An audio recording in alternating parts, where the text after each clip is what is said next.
Thomas Adams. Mr. Adams is Executive Director of the American Coal Ash Association, located in Aurora, Colorado. The association is devoted to recycling materials created when coal is burned and generates electricity. Mr. Adams, you'll be recognized for 5 minutes. Thank you, Mr. Chairman. We appreciate the opportunity to come and speak to you in the subcommittee today about this environmental success story that's under some threat right now.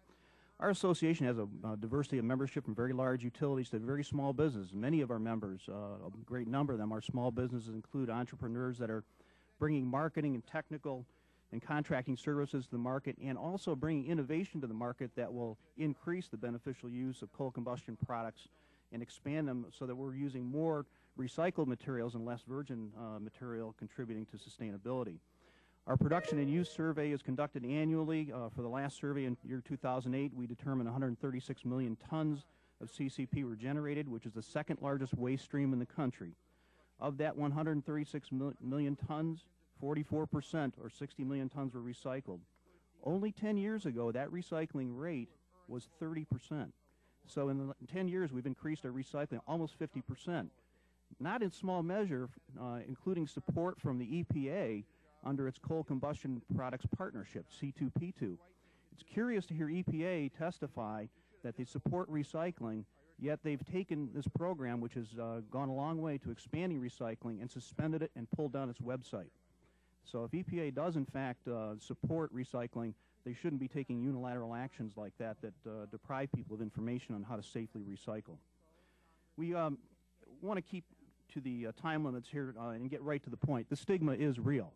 We're seeing the effects in the marketplace of this shadow of regulation already starting to cause people to turn away from using these materials that are considered to be beneficial even by EPA.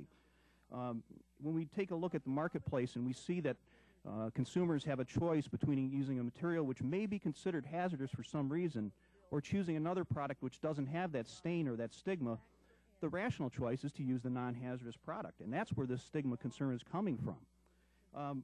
So we know the stigma is real. The effects are not only from the use by specifying agencies, and you're going to hear from some of them very shortly, but also there are local governments and state governments that have prohibitions from using these materials beneficially if they're considered to be hazardous for any reason.